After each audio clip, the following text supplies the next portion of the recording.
পাকিস্তানের উপপ্রধানমন্ত্রী এবং পররাষ্ট্রমন্ত্রীকে নিয়ে ব্যস্ত, যদিও দুই মন্ত্রণালয়ের একজনই ব্যক্তি, তাকে নিয়ে যখন ব্যস্ত, সরকারের সমস্ত কলকবজা এবং বাংলাদেশের সব রাজনৈতিক দল, তাদের মধ্যে এক ধরনের উৎসাহ, এক ধরনের পিকনিক মেজাজ যখন আমরা পরিলক্ষিত হতে দেখছি, ঠিক সেই সময় রাজধানীতে এবং রাজধানীর সব থেকে গুরুত্বপূর্ণ এলাকা, রাজধানীর গুলিস্তান এবং সব থেকে ব্যস্ততম এলাকা গুলিস্তান বলা হয়, সেই গুলিস্তানে বায়তুল মোকাররম স্টেডিয়ামের সেই রাস্তায় দেখা গেল আওয়ামী লীগের একটা বড় মিছিল। এ যাবৎ পর্যন্ত গত 5 আগস্টে 2024-এর 5 আগস্টে আওয়ামী লীগ সরকার পতনের পরে গোপালগঞ্জ ছাড়া এত লোকের জমায়েত কোনো মিছিলে, আওয়ামী লীগের কোনো মিছিলে দেখা যায়নি। হঠাৎ করে আওয়ামী লীগ এই দিনটাকেই কেন বেছে নিল?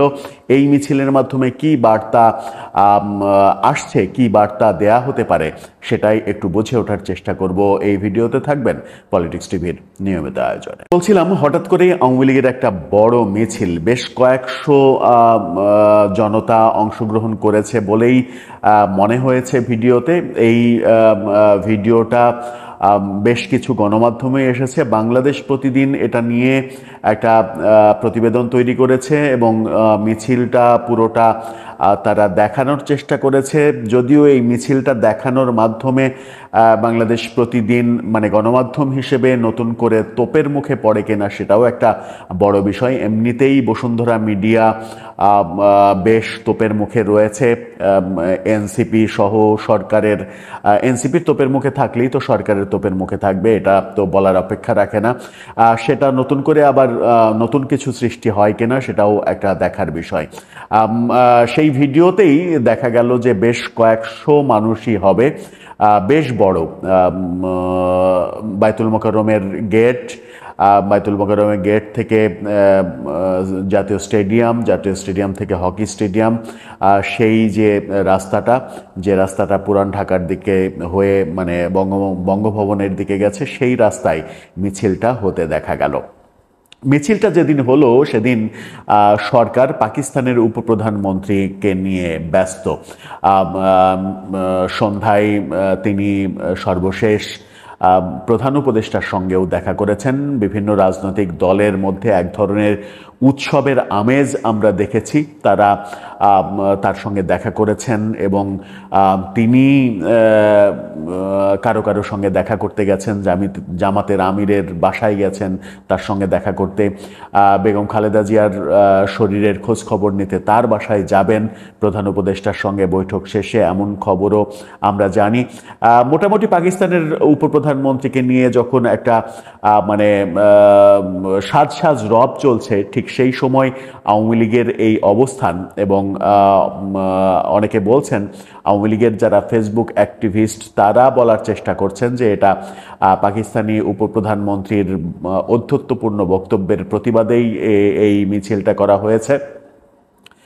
বাংলাদেশের মহান মুক্তিযুদ্ধে যে 30 লক্ষ শহীদ হয়েছিল, যে নির্মম অত্যাচার তারা করেছিল, সেই ব্যাপারে ঔদ্ধত্যপূর্ণ মন্তব্য করেছেন তিনি। তার প্রতিবাদে এটা হয়েছে বলে অনেকে বলার চেষ্টা করছেন। কি জন্য হয়েছে সেটা আমরা জানি না। তবে মিছিলে ব্যানারও দেখা গেছে, ব্যানার সহ তারা মিছিল করেছে এবং মিছিলে শেখ হাসিনা আসবে, বাংলাদেশ হাসবে, এরকম স্লোগান তারা দিয়েছে, সেটাও আমরা দেখলাম।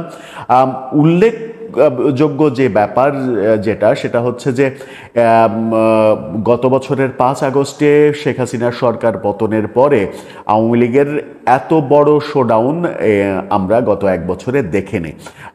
গোপালগঞ্জে হয়তো বেশ জমায়েত হয়েছে, বেশ কিছু ক্ষেত্রে আমরা দেখেছি। গোপালগঞ্জটা একেবারে বিচ্ছিন্ন ঘটনা যদি ভাবি, তাহলে রাজধানী ঢাকায় এত বড় মিছিল আমরা দেখিনি। রাজধানী ঢাকায় জায়গায় বিচ্ছিন্নভাবে ঝটিকা মিছিল 20-30 জনের, 10 জন 15 জনের ঝটিকা মিছিল, এরকম মিছিল দেখেছি। কখনো কখনো 50 জনের কিংবা তারও বেশি দেখেছি, হয়তো 100 জনও হয়েছে। কিন্তু আজকের মিছিলটা অনেক বড় মিছিল মনে হয়েছে। এই মিছিলের মাধ্যমে আওয়ামী লীগ কী বার্তা দিচ্ছে সেটা একটা বড় ব্যাপার। আর একটা বড় ব্যাপার যেটা হচ্ছে যে বাংলাদেশের বর্তমান রাজনীতিতে একটা কথা আলোচনা বেশ ভালোভাবে হচ্ছে যে বাংলাদেশের রাজনীতি সংঘাতময় পরিস্থিতির দিকে চলে যেতে পারে এবং সেটা ডিসেম্বর নাগাদ বেশ খারাপ অবস্থা, নাজুক অবস্থার মধ্যে পড়তে পারে।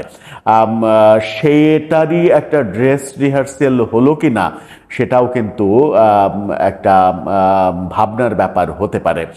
কারণ রাজনৈতিক পরিস্থিতি যাদের দ্বারা খারাপ হতে পারে তাদের মধ্যে অন্যতম তো আওয়ামী লীগ অবশ্যই রয়েছে। এছাড়া এনটি আওয়ামী লীগ যে পক্ষ, অর্থাৎ বৈষম্যবিরোধী আন্দোলনের পক্ষের শক্তি যারা, তাদের মধ্যেও কিন্তু আমরা বিভাজনের রাজনীতি দেখছি এবং তাদের মধ্যে মানে সংঘাতপূর্ণ অবস্থা তৈরি হতে চলেছে এমন বিশ্লেষণও বিভিন্ন জন বিশ্লেষণ করার চেষ্টা করছেন।